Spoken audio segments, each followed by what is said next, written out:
Salam, Pak. Terima kasih rekan-rekan sudah hadir ya dalam perkuliahan pada malam hari ini. Jadi kita langsung saja, kita sudah mundur kurang lebih hampir 5 menit ya. Jadi memang untuk hari Selasa itu saya diberikan jadwal dua mata kuliah teori yang berdekatan untuk semester 4, sehingga memang saya harus melaksanakan perkuliahan itu dengan efektif dan efisien karena materi yang dibebankan kepada saya selaku dosen pengajar itu relatif banyak ya, baik itu di survei hidrografi lanjut dan survei kadastral ya. Minggu kemarin kita sudah kosong ya satu pertemuan, sehingga bisa dipastikan minggu ke-8 itu akan ada jadwal minggu pengganti ya. Jadi pada bulan puasa ya, pada bulan puasa seminggu 2 minggu sebelum Lebaran kalau nggak salah itu kita ada minggu pengganti, dan kemungkinan itu dilaksanakan secara uh, sinkron dan daring ya. Kemudian ada beberapa hal yang nanti kita akan diskusikan mungkin di perkuliahan survei kadastral ya, karena ini masih di mata kuliah survei hidrografi lanjut. Oke, untuk survei hidrografi lanjut ini merupakan mata kuliah baru ya, kalau nggak salah ya. Saya ingat kayaknya di kurikulum 2020 itu belum ada mata kuliah survei hidrografi lanjut. Jadi ada beberapa mata kuliah lanjut di kurikulum CDIO 2023 seperti SIG lanjut ya, kemudian survei hidrografi lanjut, kemudian kalau survei terrestrial lanjut memang sudah ada sebelumnya ya. Jadi ada mata kuliah yang memang merupakan peningkatan dari materi yang pernah diajarkan pada semester sebelumnya, survei hidrografi dasar dan SIG dasar ya.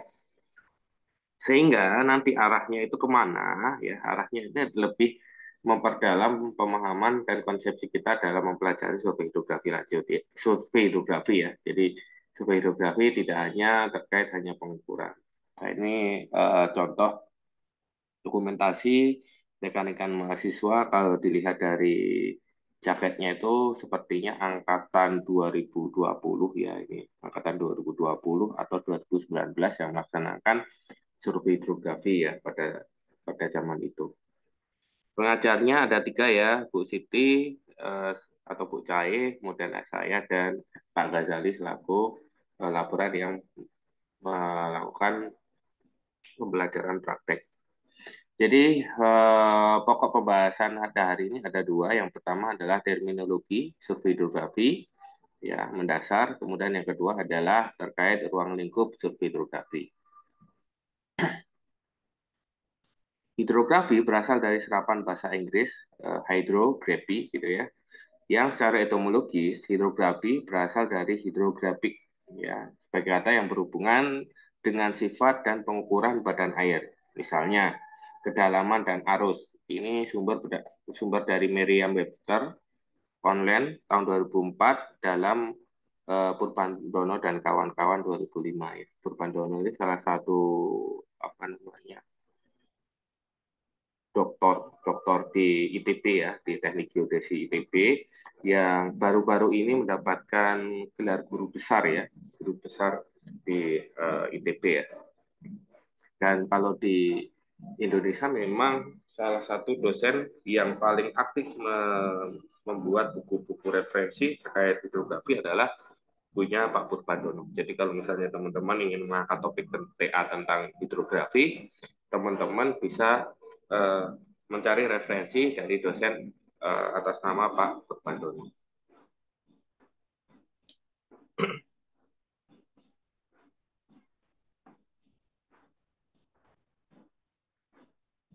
Kemudian hingga sekitar akhir 1980-an, kegiatan hidrografi utamanya didominasi oleh survei dan pemetaan laut untuk pembuatan peta navigasi laut atau nautical chart, dan survei untuk eksplorasi minyak dan gas bumi. Ya, ini berdasarkan INHEM 75 dalam Purbandono 2005.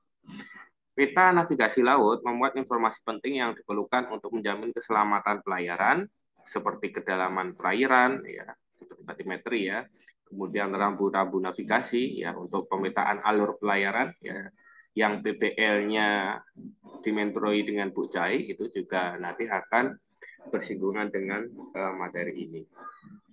Kemudian garis pantai, termasuk nanti ketika kita melaksanakan PBL di Piayu, itu kita juga akan melakukan pemetaan garis pantai. Ya, garis pantai itu mestinya dilakukan pada saat pasang tertinggi. Kemudian alur pelayaran, fungsinya adalah untuk menentukan area-area atau alur-alur pelayaran mana yang bisa dilewati oleh kapal nelayan ataupun kapal-kapal komersil, serta bahaya-bahaya pelayaran dan sebagainya. Ya. Jadi bahaya-bahaya kalau misalnya ada pendangkalan ataupun material-material yang ada di dasar laut, itu kita bisa identifikasikan dengan menggunakan teknologi survei hidrografi. Kegiatan hidrografi juga didominasi oleh penentuan posisi dan kedalaman di laut lepas yang mendukung eksplorasi dan eksploitasi minyak dan gas bumi.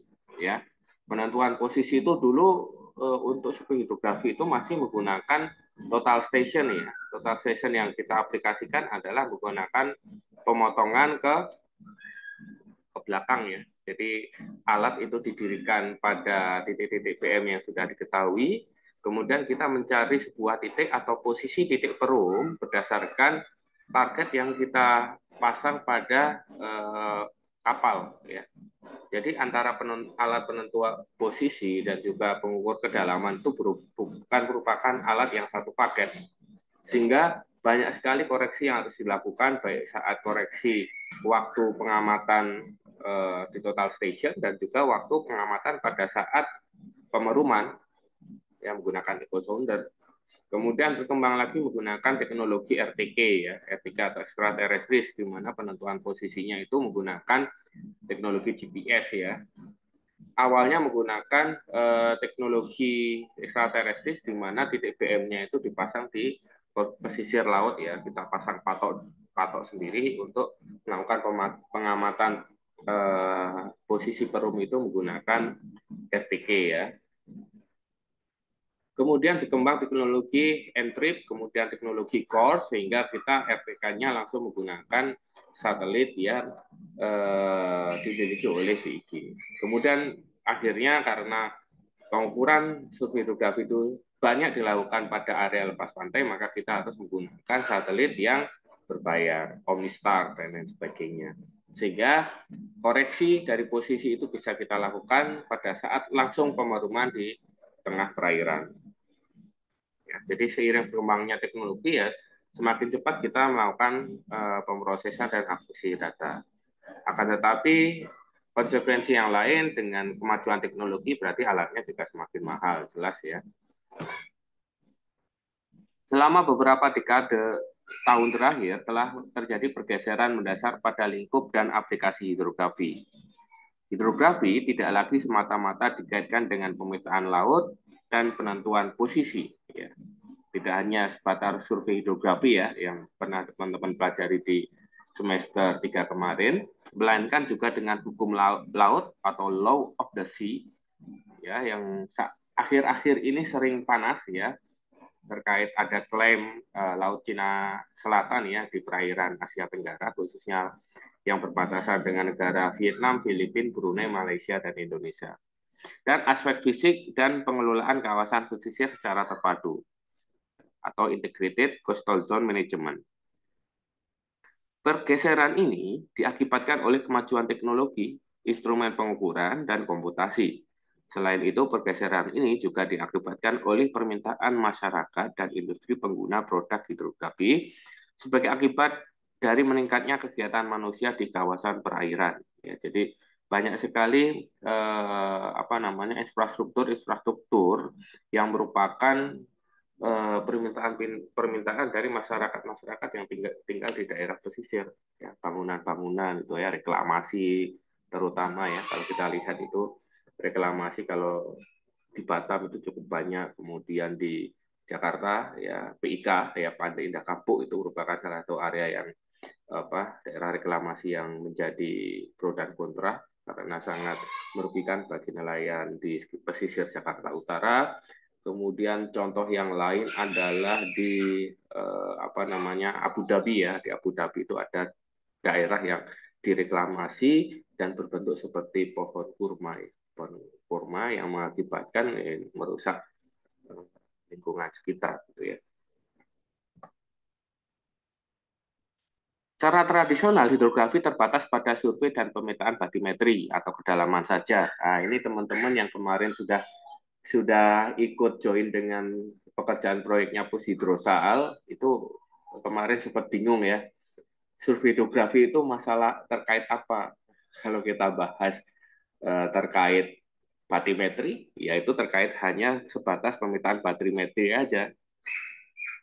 Kalau batimetri itu berarti terkait data ukuran ya. Tapi kalau terkait oceanografi itu berkaitan dengan apa? Itu kan berbeda sudut pandang lagi. Ya. Namun seiring berkembangnya teknologi masa kini, tuntutan terhadap keilmuan hidrografi pun semakin berkembang. Hidrografi juga menguraikan tentang yang pertama sifat-sifat dan konfigurasi dasar laut yang dihasilkan oleh kegiatan survei batimetri atau kedalaman laut, seperti geologi dan geofisika. Kemudian yang kedua adalah hubungan geografis antara laut, perairan dengan daratan terdekat yang dihasilkan dengan kegiatan positioning pada garis pantai. Ya, jadi ini berkaitan erat juga karena hidrografi itu merupakan ada kajian pengamatan pasang surut ya, sehingga ini menentukan dalam kita melakukan pemetaan garis pantai. Sifat dan dinamika air laut yang dihasilkan lewat pengukuran atau pengamatan pasang surut, arus laut, gelombang, dan sifat fisik air laut. Ruang lingkup hidrografi menurut standar International Hydrographic Organization atau yang selanjutnya nanti kita sebut sebagai IHO adalah yang pertama pemetaan laut ya seperti survei batimetri, kemudian yang kedua adalah pengelolaan kawasan pesisir ya pesisir pantai dan daerah sekitarnya, kemudian survei seismik lepas pantai, ya ini kaitannya untuk eksplorasi dan eksploitasi gas dan minyak bumi terutama, dan potensi-potensi alam yang lainnya. Kemudian survei konstruksi lepas pantai, ya untuk pembuatan rig, jaket, ya kalau yang mungkin teman-teman yang bekerja di McDermott itu lebih sudah sangat familiar dengan pengukuran dimensi jaket atau rig ya atau konstruksi lepas pantai yang lainnya ya. Kemudian penginderaan jauh ke lautan ya di mana kita bisa melakukan pemetaan dasar laut dengan menggunakan teknologi satelit penginderaan jauh, kemudian perairan pedalaman dan untuk kebutuhan militer. Karena terkait dengan batas-batas wilayah negara ya, maka untuk aspek militer juga sangat berkaitan langsung dengan aspek hidrografi ini.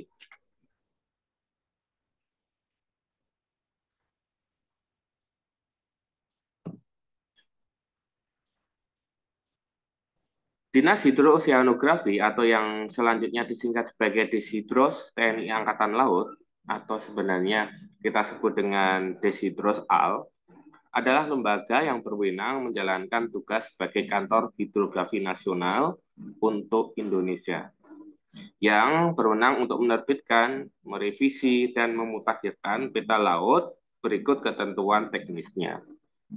Standar mutu penyelenggaraan survei hidrografi di akreditasi kualifikasi hidrografer, penerbitan publikasi nautika, meliputi daftar pasut, berita pelaut, daftar pelabuhan, daftar suar, daftar rambu, almanak nautika, kemudian ada aturan pelayaran dan lainnya yang berkaitan dengan hidrografi, navigasi, survei, serta pemetaan laut dan pelayaran.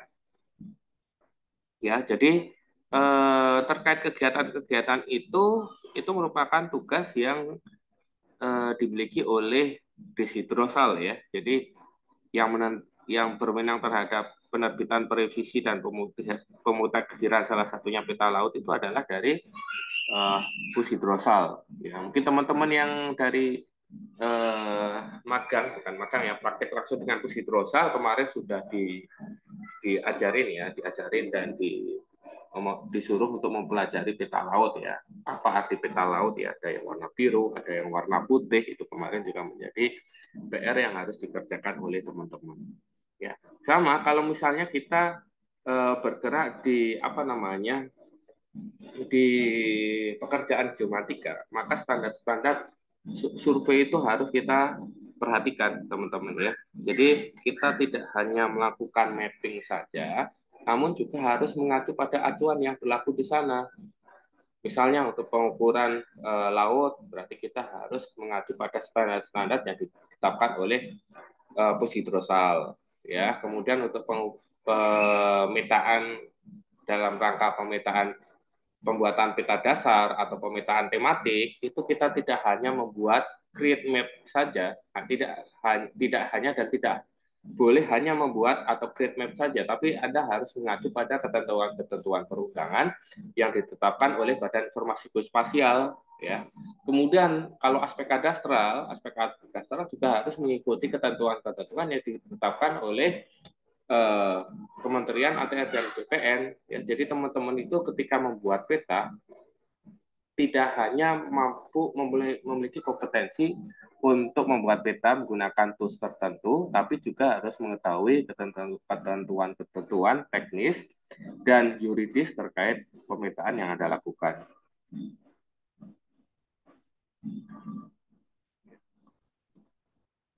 Nah, ini contohnya pengelolaan wilayah pesisir itu digunakan untuk bangunan-bangunan pemecah gelombang ya. Ini sering dijumpai di wilayah-wilayah Indonesia yang berbatasan langsung dengan samudera. Contohnya adalah di Laut Jawa ya, Laut Pesisir Jawa ya, yang bersinggungan dengan Samudera Hindia ya. Ini sering kita jumpai pemecah gelombang. Tapi kalau di Kepri biasanya digunakan untuk area pariwisata ya, karena memang gelombangnya yang tidak begitu, gelombang dan ombaknya tidak begitu tinggi ya. Kemudian kaitannya dengan wilayah pesisir itu juga sering terjadi penyalahgunaan atau salah pengelolaan pada kawasan pesisir. Contohnya adalah reklamasi. Ya. Reklamasi itu kadang merusak habitat laut dan juga merusak dari aspek sosial ekonomi masyarakat pesisir atau khususnya nelayan. Ya. Kemudian berkaitan dengan pembangunan rumah-rumah yang seperti ada di gambar ini juga sebenarnya pengelolaan kawasan pesisirnya kurang dikelola dengan baik. Karena kalau misalnya hal ini terus diteruskan, maka akan mengakibatkan potensi-potensi adanya sampah yang dihasilkan oleh masyarakat itu akan menggunung ya. Karena apa? Karena arus itu akan menuju ke darat ya untuk daerah-daerah tertentu sehingga terjadi penggumpalan sampah pada suatu area. Contohnya kalau di Batam ini di Stokok itu pemukiman-pemukiman warga itu hampir di setiap bawah rumahnya itu dipenuhi oleh sampah. Kemudian di Pulau Buluh ya, Pulau Buluh itu saya juga pernah ke sana juga sangat mengkhawatirkan karena banyak sekali sampah yang bertumpuk di sana karena ada putaran arus yang mengelilingi kawasan tersebut ya, dan itu sangat dan cukup berbahaya gitu ya teman-teman ya. Karena adanya kesalahan dalam pengelolaan wilayah pesisir. Tapi apakah pembangunan rumah laut ya, kalau istilah di sini kan rumah laut ini legal ya. Kalau berdasarkan aspek kadastral, ya kita bersinggungan dengan bidang ilmu lain ya, aspek kadastral, untuk beberapa rumah laut itu juga bisa diajukan untuk penerbitan sertifikat juga. Jadi bukan berarti bangun rumah laut itu adalah ilegal, tidak. Ya, pembangunan rumah laut itu juga bisa diterbitkan sertifikat, ya, sertifikat berupa bidang ya rumah laut ya. Cuma sekali lagi untuk pengelolaan kawasan pesisir itu harus benar-benar ditetapkan berdasarkan ya kita ngacu lagi ke RT RW-nya. RT RW itu adalah rencana tata ruang dan wilayah ya, bukan rukun tetangga, rukun warga ya. Jadi kita ngikutin apakah area pesisir itu adalah untuk kawasan mangrove, untuk kawasan untuk pesisir pantai atau untuk memang untuk pemukiman ya. Kalau itu tidak sesuai maka pengelolaan pesisirnya udah tidak tepat gitu. Nah, itu terkait pengelolaan kawasan pesisir.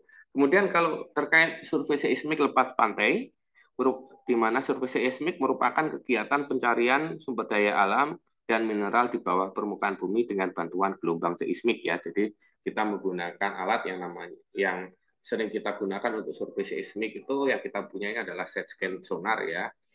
yang nantinya juga digunakan untuk pengukuran seismik di PIU. Kemudian yang kemarin teman-teman dengan pushydrosol itu mencoba menggunakan magnetometer. Kemarin saya mendapatkan report dari Ronaldo ya. Jadi saya malah belum pernah mendapatkan pengalaman langsung menggunakan magnetometer. Ya nanti mungkin saya bisa diceritakan ya oleh Hanifah kemudian Ronaldo ya, gimana sih rasanya instalasi magnetometer ya. Jadi magnetometer itu digunakan untuk mendeteksi logam yang ada di dasar laut ya.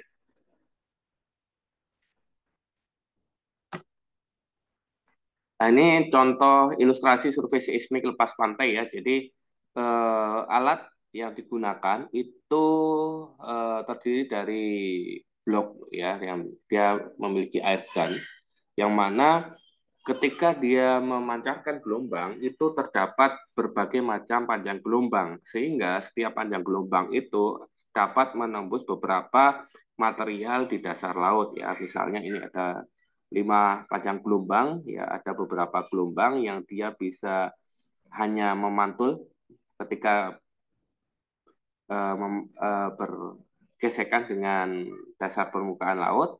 Bisa juga masuk panjang gelombang yang masuk ke permukaan berbatuan, sampai juga ada gelombang yang bisa memantul pada kandungan-kandungan mineral yang ada di dasar laut itu ya. Sebenarnya prinsip dasarnya sama ya. Jadi panjang gelombang dan waktu tempuh, prinsip kita bisa mencapai kedalaman tertentu dari gelombang yang dipancarkan pada masing-masing panjang gelombang adalah kecepatan gelombang harus diketahui dan waktu yang dilalui gelombang tersebut ketika dipancarkan dan kembali lagi pada hidrobon itu adalah data-data yang diperlukan untuk menghitung posisi dan kedalaman dari hasil ukuran. Nah, ini contohnya bagaimana kita melakukan pembangunan atau konstruksi lepas pantai ya, yang merupakan instalasi struktur dan fasilitas di laut. Biasanya untuk produksi dan transmisi listrik, minyak, gas, dan sumber daya lainnya. Kemudian contoh yang lainnya adalah inspeksi pipa bawah laut yang membutuhkan informasi yang teliti mengenai kondisi, posisi, dan keadaan di sekitar jaringan pipa bawah laut. Survei inspeksi pada umumnya memanfaatkan instrumen hidroakustik seperti multibeam echo sounder atau yang disingkat MBES ya. Tapi kalau untuk yang kita punya multibeam echo sounder itu saat ini mengalami kerusakan ya, dan perlu perbaikan yang cukup besar, sehingga rencananya tahun ini saya mengajukan untuk pembelian echo sounder ya, yang harganya relatif lebih murah tapi bisa digunakan untuk survei batimetri. Kemudian ini adalah ilustrasi penerapan penginderaan jauh kelautan. Jadi ruang lingkup survei hidrografi berdasarkan IHO kan salah satunya implementasi penginderaan jauh ke lautan ya. Jadi penginderaan jauh ke lautan itu adalah sensor yang kita gunakan adalah sensor khusus yang dia ada 2 panjang gelombang ya. Jadi satu panjang gelombang itu dia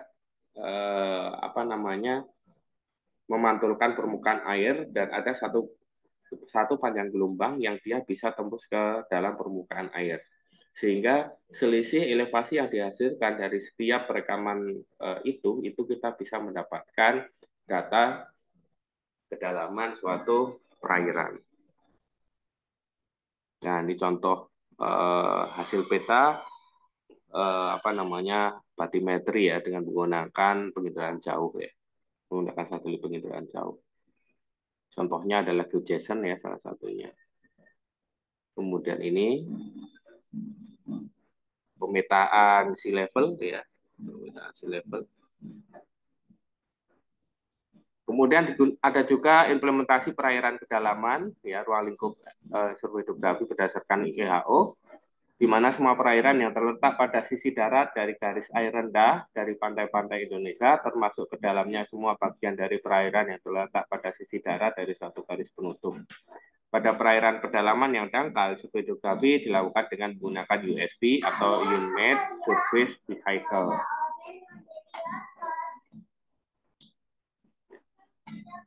Ya. Jadi itu ya. Jadi USV itu konsepnya sama seperti UAV ya. Kalau UAV itu adalah umumnya seperti drone yang kita gunakan untuk pemetaan udara, tapi USV ini adalah salah satu wahana nirawak juga yang digunakan untuk pemetaan dasar laut ya, dengan menggunakan controller ya. Jadi controller itu kita bisa plan seperti plan pada drone ya, plan survei bathymetry, plan alur pelayaran, atau juga bisa dengan menggunakan free dive ya. Jadi kita bisa melakukan pemetaan sesuai dengan yang kita tentukan berdasarkan controllernya. Nah, kalau untuk kegiatan militer, karena ini berkaitan erat dengan pushidrosal ya, ini contoh ada salah satu KRI ya, KRI Rigel kode 933, ini adalah kapal kapal bantu hidrosanografi atau PHU terbaru dari TNI AL ya. Ya, jadi lebih banyak difungsikan untuk kegiatan hidroseanografi, selain juga untuk kegiatan militer.